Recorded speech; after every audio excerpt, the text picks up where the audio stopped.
അങ്ങനെ നേരെ വിട്ട് തലശ്ശേരിയിലെ റോയൽ എൻഫീൽഡിൻ്റെ ഷോറൂമിലേക്കാണ് ഷാർപ്ലെയിൻ മോട്ടോഴ്സ് എന്ന് പറഞ്ഞിട്ടുള്ളത്.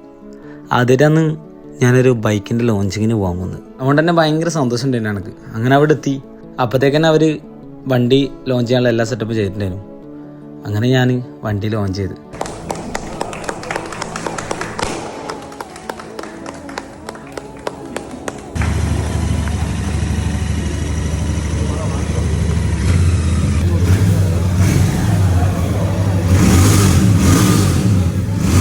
ഞാൻ അവരോട് ചോദിച്ചിട്ടുണ്ടായിരുന്നു, നിങ്ങളെന്തിനാ എന്നാ ഈ പരിപാടിക്ക് വിളിച്ചത്? അപ്പോൾ അവർ പറഞ്ഞ മറുപടി എന്ന് വെച്ചാൽ, നീ ഒരു ബൈക്ക് സെൻ്ററാന്ന് കൂടി നമുക്കറിയാം, അപ്പം ബൈക്കുമായി ബന്ധപ്പെട്ട ഒരാളെ തന്നെ കൊണ്ടുവരുന്നവർക്ക് താല്പര്യം ഉണ്ടായിരുന്നു. അങ്ങനെയാണ് തന്നെ ഇവർ ഈ പരിപാടിക്ക് വിളിച്ചത്. വണ്ടി എന്തുകൊണ്ട് ഒരു രക്ഷയില്ലാത്ത വണ്ടിയാണ്. ഇതിൻ്റെ പലതരം കളറുകൾ ഇറങ്ങുന്നുണ്ടെന്നാണ് കേട്ടത്. എനിക്ക് ഈ വണ്ടി എന്തായാലും ഭയങ്കരമായിട്ട് ഇഷ്ടമായി. അങ്ങനെ ഞാൻ മെല്ലെ ആടുന്ന പരിപാടിയെല്ലാം കഴിഞ്ഞ് എൻ്റെ കാറ് കൊടുത്ത് നേരെ നാട്ടിലേക്ക് ഇറങ്ങി. പരിപ്പായി. ഇതാണ് എൻ്റെ നാട്. കുറേ ട്രോളന്മാരെല്ലാം ട്രോൾ ചെയ്യുന്ന നാട് എന്ന് പറയാം. കുറേ കാലത്തിന് ശേഷം നാട്ടിലെത്തുമ്പോൾ കിട്ടുന്ന ഒരു ഫീൽ